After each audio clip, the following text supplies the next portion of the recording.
Olá, mais uma vez vamos então encontrarmos para falarmos dos direitos reais. Hoje vamos falar da forma da aquisição de propriedades móvel. Então nós temos duas formas de aquisição da propriedade móvel. A forma originária, como eu já disse em outras aulas, que eu não tenho um passado, eu não tenho que ver as questões do ônus e bônus desta propriedade. Ela vem numa forma que não tem a sua sequela, é livre dali para frente, de onde eu adquiri. Então é a forma originária.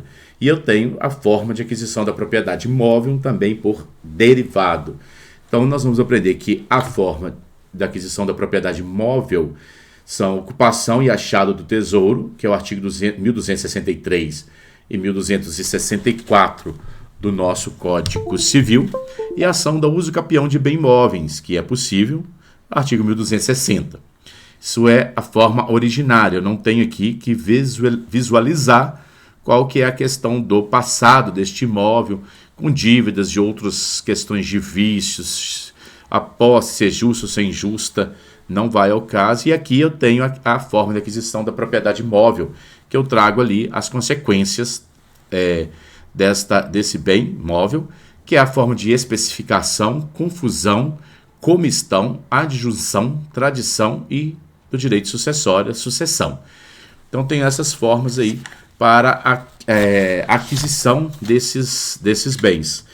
Primeira coisa que a gente tem que ter em mente é qual é, para o Código Civil, o que significa bens. Então, para o Código Civil, ele classifica bem como uma coisa. Bem é uma coisa, um gênero, tá? Então, bem é igual a uma coisa, que sendo bem um gênero para eu definir quais são as espécies desses bens, tá? Então, as espécies desse bem é que eu chamo de coisa.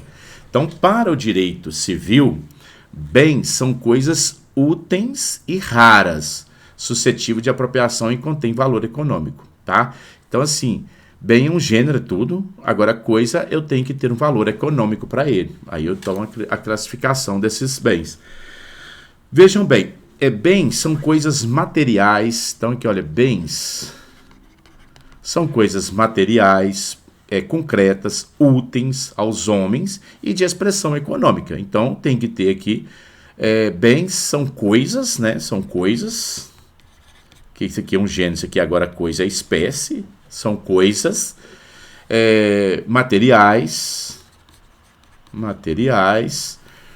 concretas, que eu posso pegá-los, né, concretas, úteis aos homens normais, homens, e de grande expressão, ou pequena, mas expressão econômica. Tem que haver uma expressão econômica, tem que ter valor econômico. A expressão econômica, tá? E coisas sem dono, então bens a gente já memorizou. Agora, a coisa sem dono, uma coisa que é coisa sem dono, que não há dono, tá? Uma coisa sem dono a gente tem no direito como res nullus, tá? Então, nullus nunca foi apropriado. É uma coisa sem dono. Então, olha, res lunis. É uma coisa sem dono. Nunca for apropriado. Tipo, uma caça solta numa mata, peixes no rio, tá? E quem apanhá-lo vai ser o dono. Então, é uma coisa, claro que eu tenho que respeitar as questões de direito ambiental. Não estou adentrando aqui na questão do direito ambiental, tá? E outros detalhes de propriedade, mas é uma coisa sem dono. Nunca foi apropriado por alguém. E eu tenho a questão que eu chamo de a coisa móvel. Isso aqui é uma coisa, agora é uma coisa móvel, tá? Uma coisa móvel abandonada, que a gente chama de res derelicta, tá? Essas duas expressões que eu tenho é que a coisa móvel abandonada foi um objeto de relação jurídica, porém, seu titular lançou fora. Então, ele abandonou, ele deixou fora. Então, eu tenho essas duas formas aqui, que passa a não ter dono, e o que vier, o apanhe para ele. Então, res nullis e res derelicta.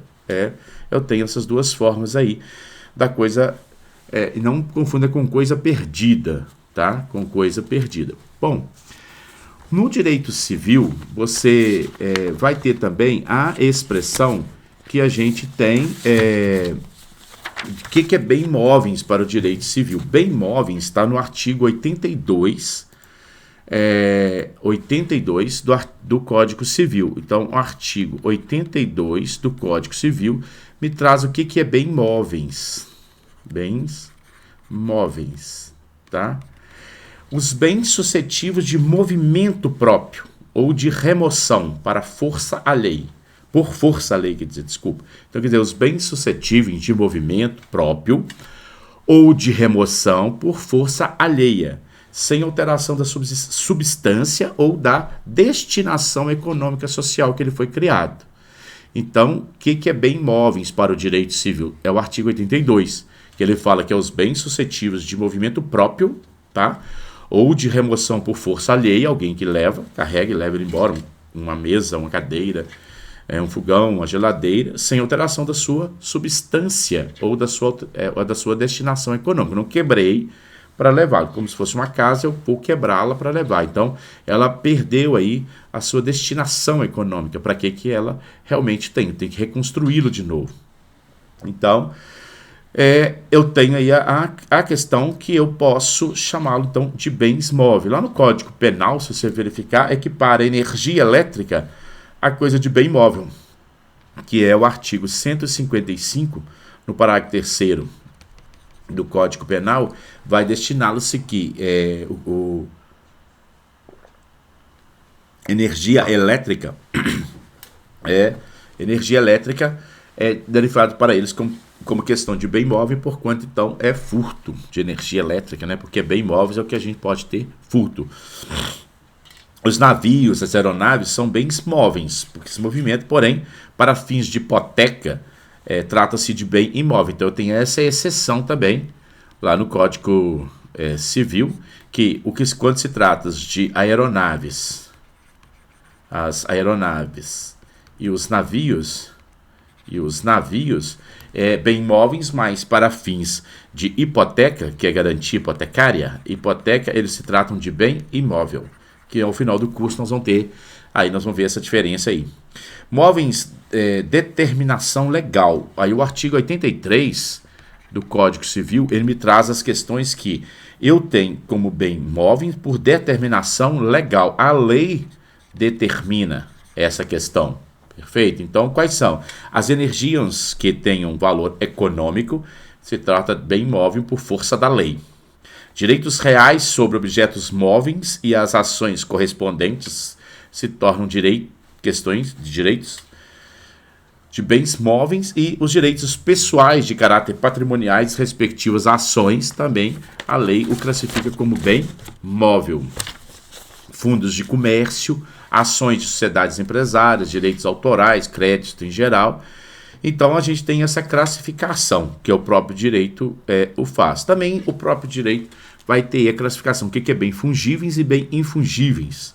Então, os bem fungíveis, eles podem ter as suas substituições, e os infungíveis não podem ter a sua substituição por outro. Uma obra de arte, uma caneta que JK assinou a inauguração de Brasília. Enfim, esta é a questão aí. Então, tem essas diferenças, até mesmo para fins importantes para a elaboração de contratos, por exemplo. Contratos mútuos são bem fungíveis, contratos de comodados são bem infungíveis. Está lá no artigo 586, 579 do nosso Código Civil. Só pode haver compensação de dívida de coisas fungíveis, que é o artigo 369. Então, a importância de eu saber o que é bem fungível e o que é bem infungíveis para o nosso direito. Perfeito?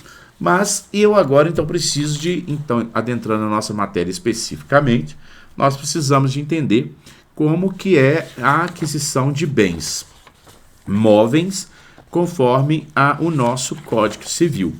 Então, o primeiro bem imóveis que a gente tem é a aquisição da uso capião de coisas móvel. Então, o artigo 1260 do nosso Código, artigo 1260 do Código Civil, traz a questão da aquisição por uso capião da coisa móvel. Essa uso capião aqui, eu tenho os mesmos requisitos quando se trata do direito da uso capião de bem imóvel. Eu tenho que ter prazo, só que aqui o prazo é menor, que se for para fazer a fins da uso capião ordinária, que é aquela que eu tenho boa fé, tenho um justo título, comprovo o pagamento, eu preciso de um lapso temporal de 3 anos. E a uso capião extraordinária, a extraordinária, que eu não preciso ter justo título, posso estar até de boa fé, eu tenho um lapso temporal de 5 anos. Do bem. Então, a uso capião de coisa móvel, então tem a uso capião de bens móveis, que eu adquiro também da mesma modalidade. Agora eu tenho a parte que a prescrição aquisitiva, também é da mesma forma.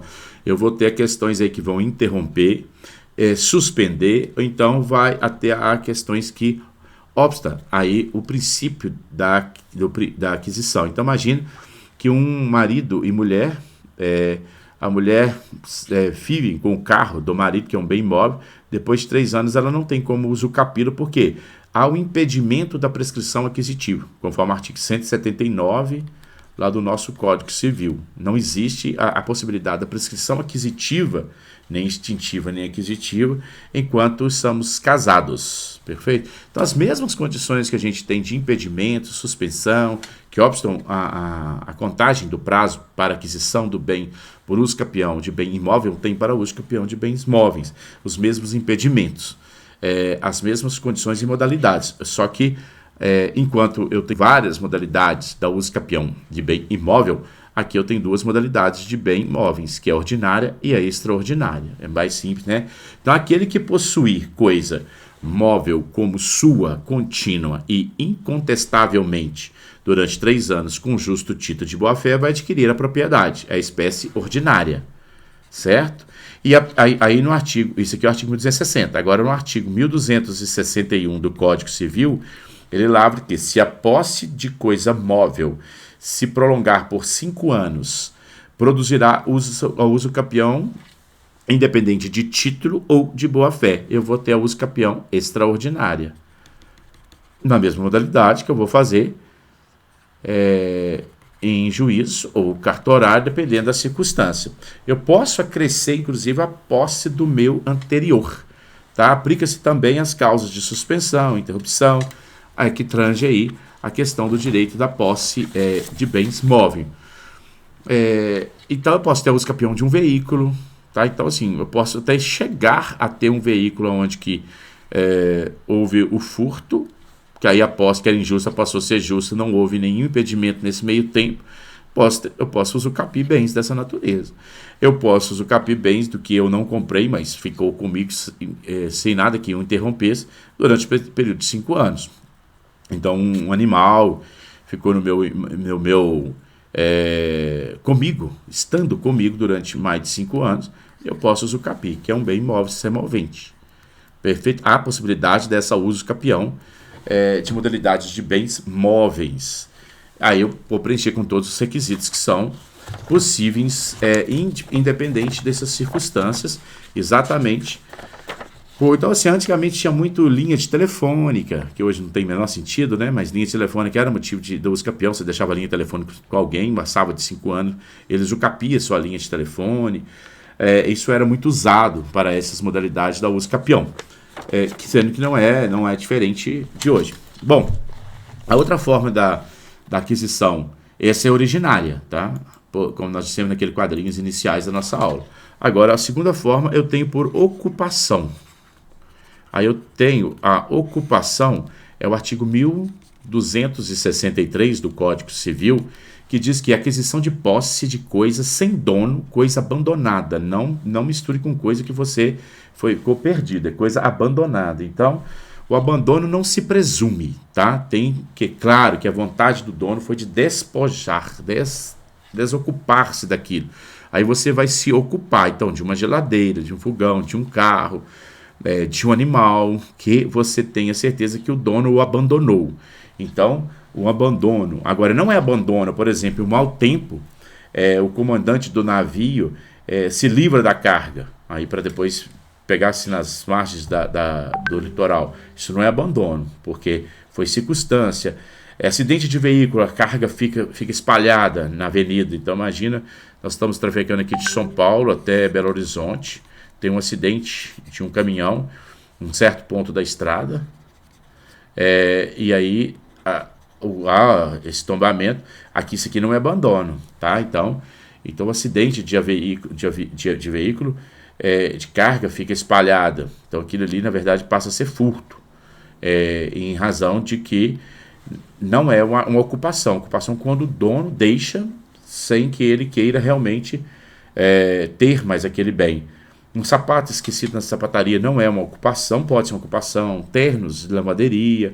Ocupação seria os animais selvagens, natureza, então aí é uma ocupação. Você pode ocupar-se desse bem. Animais perdidos, manso, mas que retornem ao dono. Por exemplo, se o dono procura e você não entrega, é crime. Você comete o crime lá do artigo 162 do Código Penal, porque ele está procurando, você sabe quem que é o dono. Perfeito? Então, o abandono, ele não se presume. Aí você tem esse bem aí por ocupação. Então, não existe aí o abandono por força maior. Essa situação é que você não pode se confundir com coisa perdida. Coisa perdida é quem perde uma coisa não perde a propriedade. Eu perdi, mas não perdi a propriedade. Então, aí eu tenho a ocupação, tá? Então, ocupação. E a uso capião é originária, tá? E por último, a originária, eu tenho ainda a descoberta, tá? Descoberta. A descoberta é a coisa perdida, é o artigo 1233 a 1237 do Código Civil, que diz: achado de coisa perdida por seu dono, quem tem que restituir. Então, se alguém perdeu alguma coisa, houve a perda de alguma coisa, quem achou tem que restituir.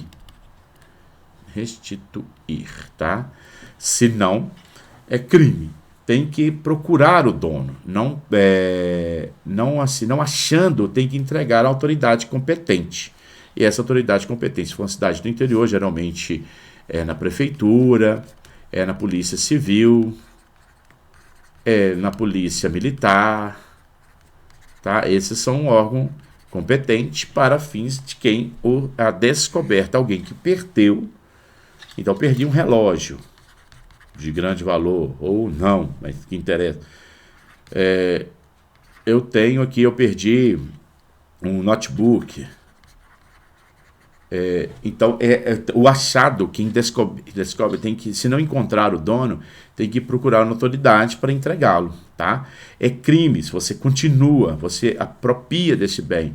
É o artigo 169, lá, inciso 2º do nosso Código Penal. Você vai responder por crime, perfeito? É coisa perdida não devolvida.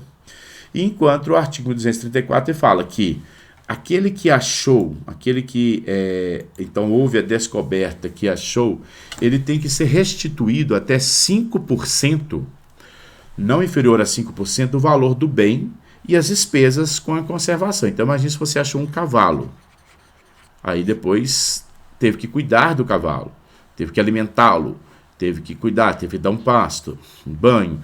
Então, você tem 5% do valor daquele cavalo, mais as despesas com a conservação, medida do seu esforço para conservar aquele bem, se ele precisava dessa conservação. Essa recompensa aqui, que daremos para a pessoa que o achou e conservou, ela tem uma recompensa que nós damos o nome jurídico de achádego. Aqui, olha, achádego.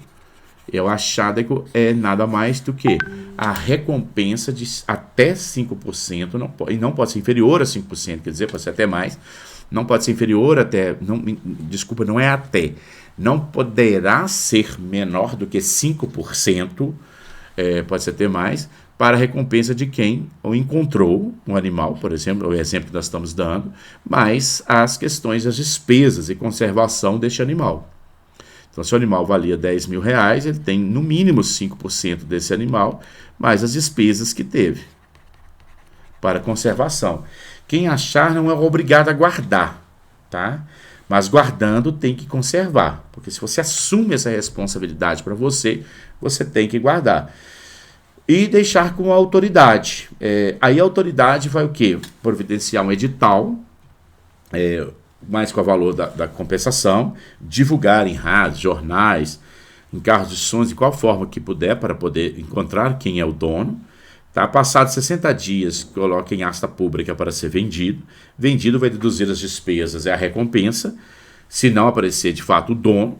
E além disso, bem de pequeno valor o município deixa até para o descobridor, porque aí se torna aí uma despesa que não é interessante para ele.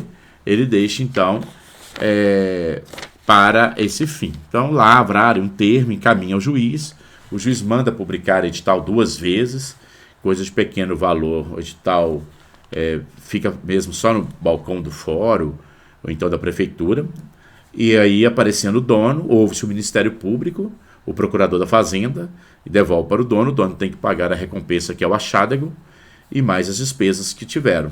E vendido em asta pública, deduz aí todas as despesas, mais a recompensa, e o valor fica para o município. Aí eu tenho que fazer um processo para o procurador do município, né? Tem que fazer um processo que do nosso artigo 746 do novo Código de Processo Civil, são os procedimentos para a asta pública. A asta pública aí para bens descoberto. Ok? E aí se faz aí essa modalidade que a gente acaba tendo. Então essas 3 situações são os bens que adquiridos, elas são originários. Agora eu tenho os que são derivados, eu trago toda uma sequela, todo o ônus e o bônus destes bens para fins da aquisição de bens móveis. Então o primeiro aqui é o achado do tesouro. É o achado do tesouro. Então, o artigo 1264 lá do Código Civil vai me dizer coisa preciosa cujo dono não haja memória. Então, você vai achar alguma coisa, tá? Enterrado, aonde que quem é o dono não tem memória. Se um dia enterrou ali. Então, realmente é um achado. É um achado do tesouro, bens de valor. Então, assim, achado do tesouro eu tenho que estar enterrado. Tá? Tem que estar enterrado. Agora, se achado do tesouro que eu achei dentro de um santo, vários ouros trabalhados, não é achado tesouro. Dentro de um livro, dentro de uma mala, não. É quando se enterra este bem. Aí é um achado do tesouro. Será dividido entre, então, coisa preciosa, cujo dono não haja melhor. Será dividido entre o proprietário do prédio, tá? E o que é achar o tesouro casualmente. Então, se casualmente alguém está cavando uma propriedade e ali encontrou um achado tesouro, 50% vai ser de quem achou e 50% do proprietário. Pertence ao proprietário.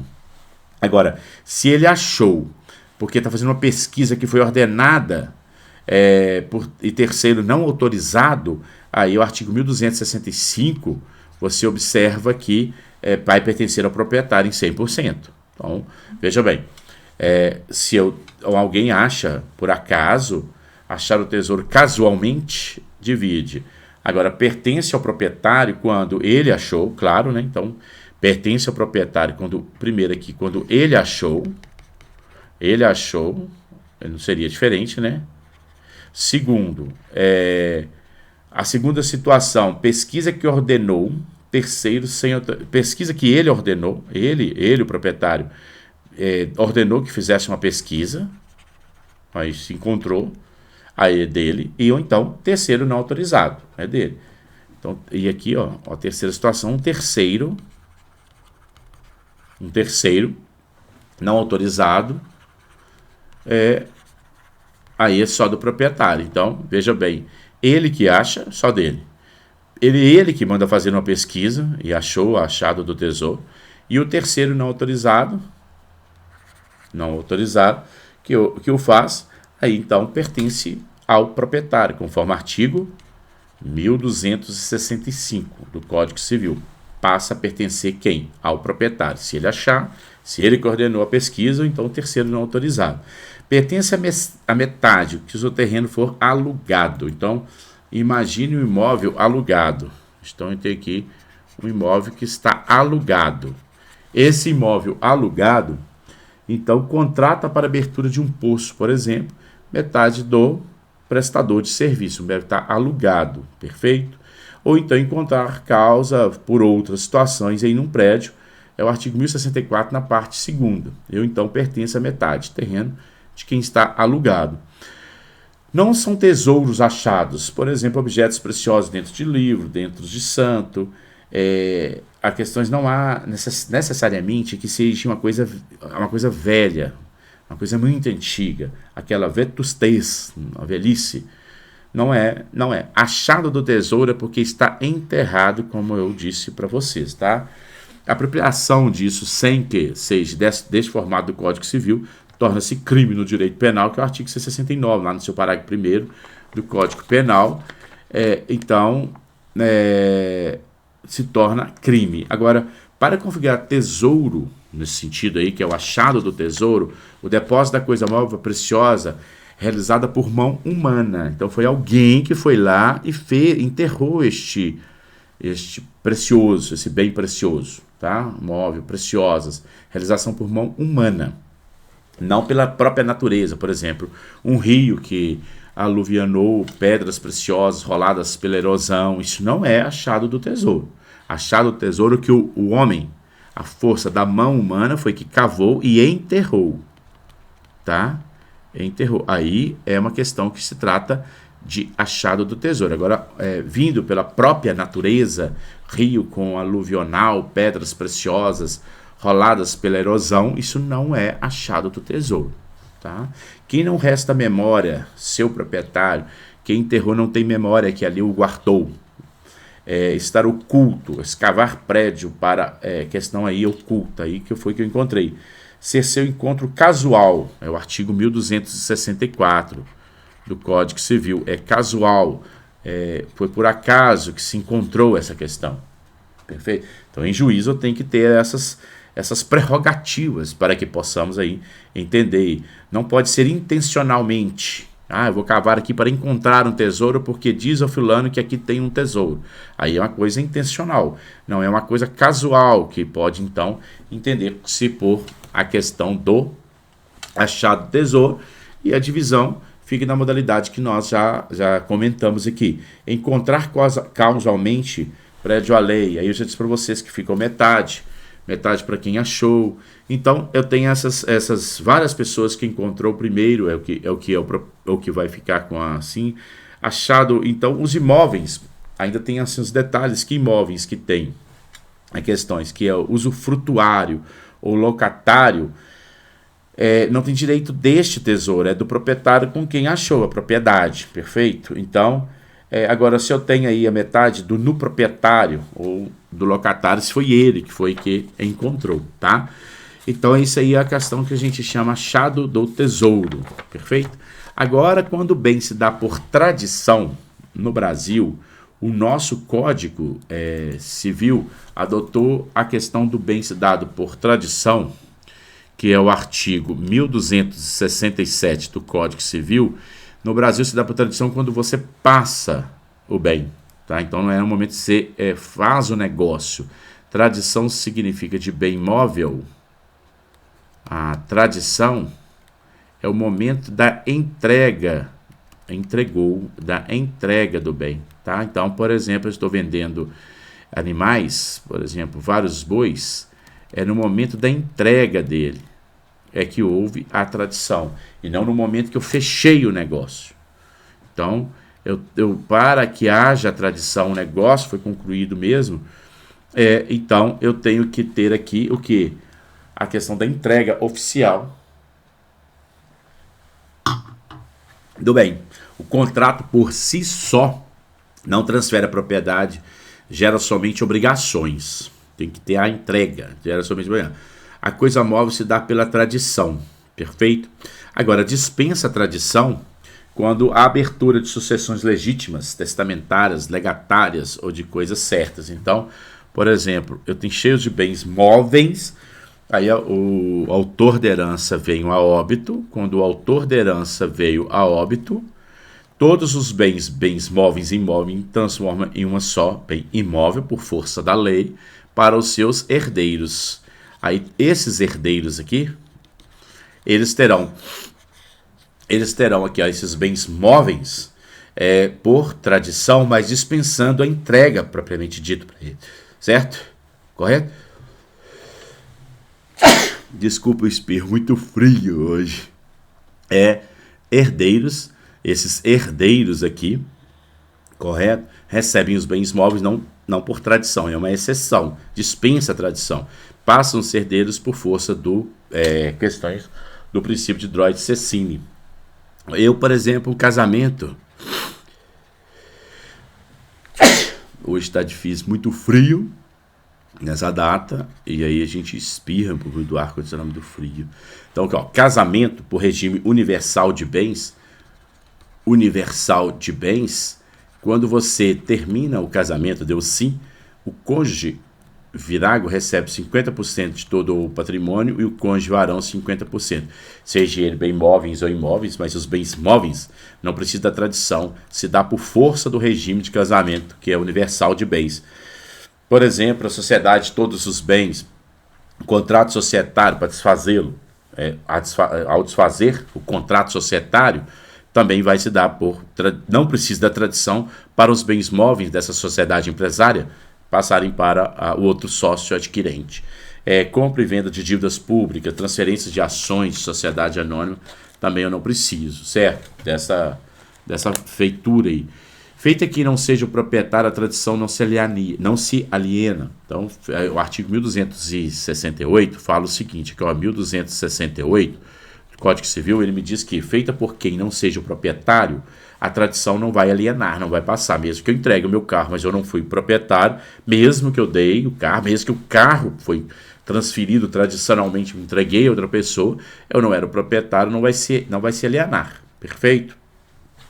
Em razão de que eu preciso ser o proprietário para ter valia a tradição, exceto quando se trata oferecido em público, leilão, estabelecimento comercial, adquirente de boa fé. Então, eu remato no leilão um boi, ou então um cavalo de raça, e aí não era o proprietário, mas como eu rematei em leilão, ele tem força aí, a exceção aí, que mesmo sendo proprietário, dar-se pela tradição, não é que eu pegar o animal, ele então passa a ser meu, porque eu rematei em leilão. Estabelecimento comercial, eu vou e compro, mesmo que não seja o proprietário, mas eu vendeu, porque eu tenho como presunção de que você está vendendo, você é o proprietário.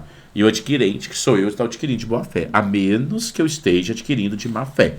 O parágrafo 1º do 1268, ele fala o seguinte, o adquirente de boa fé, aquele que adquiriu de boa fé, o alienante vai adquirir, depois considera-se a transferência. O que me interessa aí é a questão da boa fé. Alguém vende achando que é dele, mas depois o dono ratifica, simplesmente. Olha, realmente não era ele, não era o José que era o dono, era o João, mas eu, José, vim aqui ratificar essa alienação desse bem móvel. Você estava de boa fé. E enquanto o parágrafo 2º desse mesmo artigo do 1268, ele fala que não transfere quando nulo é o negócio. Aí se o negócio for nulo porque não houve a ratificação, aí não houve a transferência mesmo havendo a tradição, correto? Alguém de boa fé, objetiva, adquirir algo, não é caso de nulidade, nem ser anulável, não é nulo e nem anulável, conforme o artigo 166 do nosso Código Civil. Então você percebe-se que em todas as nossas aulas do direito é muito positivado, porque o que importa para nós para nós entendermos o direito, é a questão chamada da boa-fé. Aquele que está de boa-fé, ele não poderá ser prejudicado, sabe? Então, alguém vende um veículo achando que é dele, negocia, o negócio é eficaz, tem essência, mas depois o dono ratifica, perfeito? O efeito ex tunc, certo? Volta lá atrás para ter aí a sua ratificação e valendo aí a sua tradição, perfeito? Bom, outra forma da gente adquirir é a especificação, tá? A especificação é outra forma, artigo 1269, ó, artigo 1269 do Código Civil é na forma da especificação. Especificação, tá? É a forma de adquisição de bem imóvel. Isso significa o seguinte: da matéria-prima obtém algo novo na volta ao estado anterior, tá? Então, da matéria-prima eu obtenho algo novo, não volta ao estado anterior. Então, da matéria-prima que eu tenho, eu obtenho algo novo e não volto ao estado anterior. Por exemplo, vamos ver uma matéria-prima que eu não consigo voltar ao anterior. Eu tinha pedra-sabão e transformei numa arte. Então, eu não volto mais em pedra-sabão do formato que ela era. Então, a matéria-prima é do especificador. Então, entende para vocês verem aqui, ó. Se a matéria-prima é do especificador,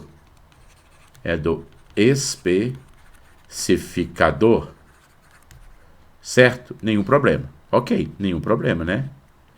Nenhum problema, porque quem era dono realmente foi que fez a peça de arte, da pedra lá de sabão. Nenhum problema, ok? Ok. Segundo, a matéria-prima não é do especificador, então a matéria-prima não é do especificador. Não é do especificador, perfeito?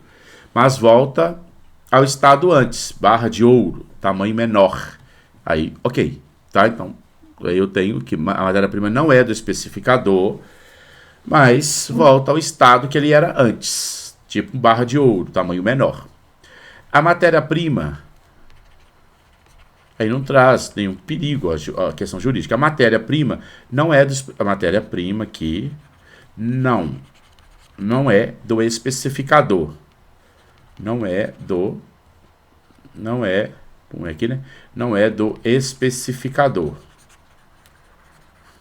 Ok? Não é do especificador. Por exemplo, escultura, mármore, cimento, mas de boa fé. Então a matéria-prima não é do especificador. Aqui, ó, vocês viram comigo que não é do especificador, perfeito? Essa primeira parte aqui, mas ela volta ao estado que ela antes, tipo barra de ouro. Então não vai trazer envolvimento a questão jurídica, ela volta então a ser o que era. Então devolve a matéria-prima para quem era.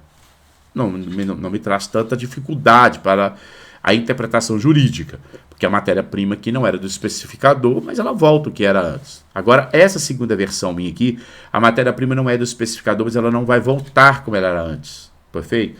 Esse especificador não volta como era antes. Então, o não voltar como era antes é que me traz a ter que resolver isso uma questão. Então, uma escultura de mármore, de cimento, perfeito? E se de boa fé, correto? Então, agora o que me interessa aqui é a boa-fé, tá? Então, se de boa-fé, será do especificador, artigo 1200 especificador, será do artigo 1270. Por quê? Uma vez que não se volta ao estado anterior. Exemplo, uma pedra de sabão. É indenizar o valor da pedra, da rocha, mas o especificador foi que fez a obra de arte. Então, é dele e ele indeniza e ele vai ter que indenizar a pedra, o valor da pedra, porque a arte que ele fez é maior do que o próprio produto. Perfeito? Então, o especificador, aquele que faz a obra, aquele que adquire, transforma essa obra aí, ele tem esse bem, indeniza a pedra, indeniza o cimento, tá certo?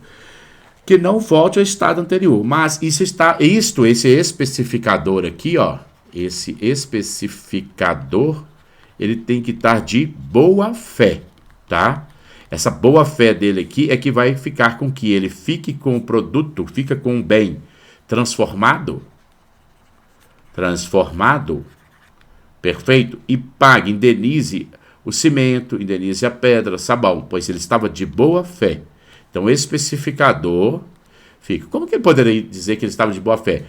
Existia lá no galpão várias pedras, do qual tinha pedras dele, certo? Excepcionalmente, ele equivocou e pegou a pedra do outro, mas estava de boa fé e transformou numa bela arte de obra. Ele vai ter que pegar o valor desta pedra e pagar o proprietário. Ele, especificador, prova que estava de boa fé, porque a boa fé é presumida. Eu não preciso provar a boa fé. O que eu preciso provar é a má fé. A boa fé é presumida. Então, se o proprietário não conseguir provar a má fé do especificador, a boa fé é presumida. Perfeito? Então, quem tem que provar a má fé aí vai ser o proprietário da pedra. Não conseguindo, ele então, o especificador fica com o bem, porque ele estava de boa fé, e indeniza o valor da pedra. Agora, o que nos interessa é o seguinte, ele estando de má fé, agora o especificador aqui, ó, especificador está de má fé. Má fé, correto? Aqui, ó, ele está de má fé. Esse especificador estando de má fé, a espécie nova pertence ao dono da matéria-prima. Perfeito? Então, mesmo sendo uma obra de arte, descobriu-se que pegou aquela pedra porque ela era mais brilhante, ela mais sólida, uma melhor material, mais puro. O proprietário consegue provar a má fé do especificador. Aí vai pertencer aí o quê? Quem era dono dessa matéria-prima, quem é o proprietário dessa matéria-prima e não o especificador. Então, o bem, a obra de arte aqui, ó, a obra de arte passa a pertencer quem? Ao proprietário da pedra, tá? Porque ele estava de má fé, tá certo?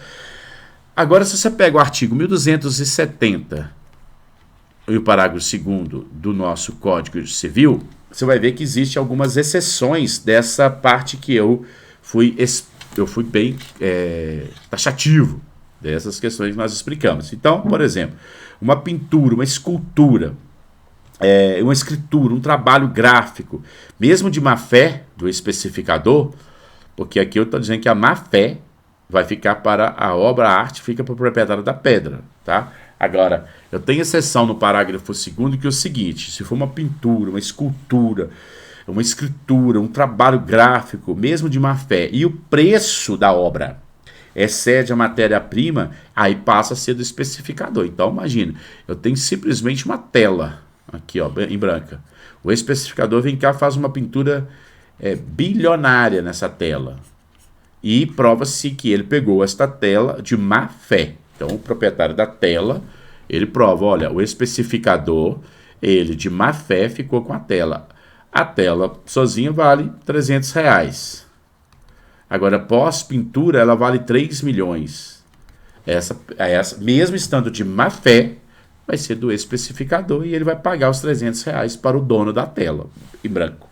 Porque a obra de arte feita sobre ela tem um valor significativamente maior. Então, ela, mesmo estando de má fé, o especificador ficará aí com essa tela, com essa pintura que foi ele que o fez. Então, a mesma coisa, um trabalho gráfico, uma escultura de arte, ficará com ele. Paga a matéria-prima e perdas e danos. E fica com ele. Por exemplo, tem perdas e danos porque eu ia vender essa tela para um outro que ia pintar que hoje não pintou. O valor dessa perdas e danos, mas qual era o valor dessa tela? A matéria-prima não dessa forma aí, é o que a gente tem essa visão do parágrafo 2º aí, certo?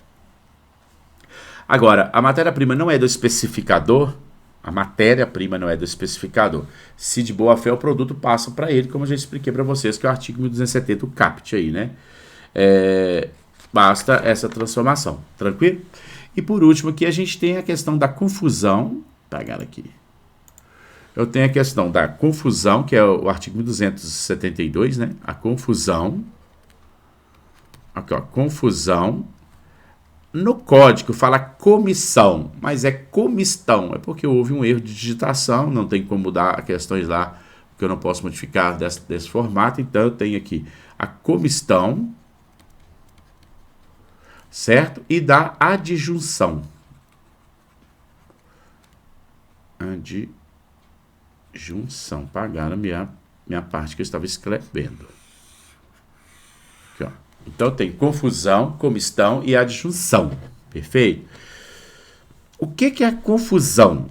Só para a gente refletarmos aqui, ó. Confusão é quando eu misturo coisas líquidas a uma mistura de coisas líquidas ou gasosas e não é possível a separação, tá? Água com vinho, álcool com gasolina, então aqui ó, álcool com gasolina, eu tenho vinho com água, isso chama-se de confusão, a mistura de coisas líquidas ou gasosas que eu não tenho como separar mais, então isso chama de confusão. Comistão é quando eu tenho uma mistura de coisas sólidas e também eu não consigo separá-los mais, ou estão coisas secas, tá? Por exemplo, uma areia e um cimento, aqui ó, uma areia e um cimento, não tenho como depois voltá-lo mais ao estado que era antes. Cereais de safras diferentes, de anos diferentes, então trigos de anos diferentes, safras, anos diferentes, correto? Então, assim, grãos de café tipo A com tipo B, grãos de cafés que têm questões de separações de qualidade, então trigos que têm glúten e outros que não têm, eu não tenho como separá-lo. E a adjunção é uma justa posição, tá? Uma justa posição. Essa justa posição de uma coisa sobre a outra. Então, uma justa posição de uma coisa sobre a outra. E eu não consigo tirá-lo mais, tá? Por exemplo, eu tenho a tinta que eu pus na parede. Então, aqui, ó. Uma tinta na parede, eu não tenho como ir lá tirar mais, tá? Porque eu já pintei, correto? Por exemplo, selo valioso em álbuns de colecionadores, roupa de uma estampa com etiquetas apregadas, eu não tenho como ir lá tirar porque eu vou danificá-los, essas calças, por exemplo. Então, eu já agora sei separar o que é confusão, o que é comistão e o que é adjunção. Aí eu tenho essas três situações pertencentes às questões. Então, como que o Código Civil, ele mencionou para dividi-lo isso? Ele fez o seguinte, olha, a situação pertence aos donos diversos as misturas sem o consentimento. Então, sem o consentimento desses aí, pertence aos donos diversos. Espécie nova, se surgiu uma espécie nova, pertence ao dono da matéria-prima. Minerais, surge um novo, aí pertence ao dono da matéria-prima. Indeniza o outro, e aí se surgiu uma espécie nova, vai ao dono da matéria-prima, por exemplo, minerais. E se passa a ser principal, ó, nessa mistura aí, que seja confusão, comistão ou adjunção, se passa a ser principal em razão da mistura, para quem deu origem ao principal, então mais oneroso. Então, por exemplo, cimento e areia. Então o cimento tem um valor maior, então passa a ser o dono de quem era o dono do cimento. Mas necessário essa questão de confusão, comissão, adjudicação, para ser desta forma, eu preciso de o quê? A boa-fé é presumida, perfeito? Agora, se provar a má-fé, eu não tenho essa forma aí de tê-lo, perfeito? Agora, o artigo 1273, ele fala que se de má-fé escolhe adquirir ou indenizar. Então, dessa mesma forma, ou escolhe adquirir, quem tem pertence ao dono da matéria-prima, espécie que vou transformar em uma nova.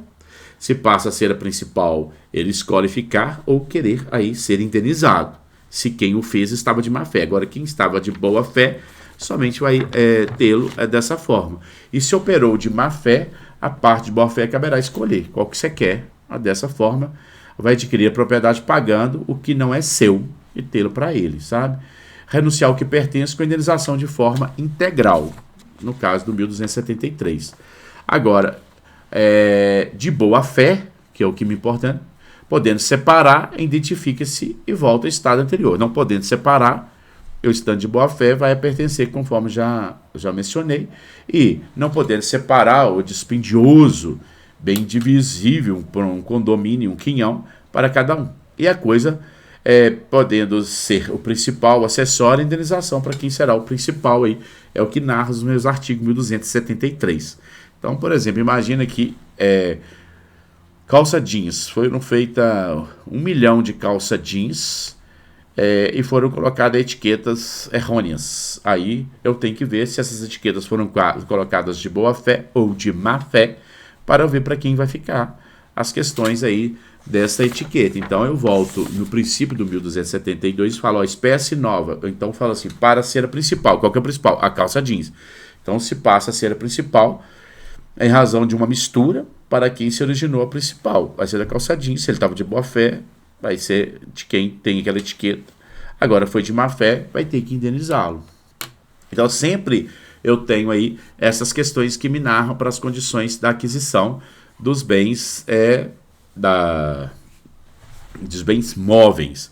E, por último, o do direito sucessório que eu posso adquirir, porque o autor da herança, ao morrer, tem o princípio de droit de cessine, que passa os bens móveis para os seus herdeiros, e eles, então, adquirem todos os bens móveis. Ao adquiri-los, ele tem todas aí as consequências de questões justas e injustas. Também se dá bens móveis por direito de sucessório, como se dá do bem imóvel, que nós já apresentamos.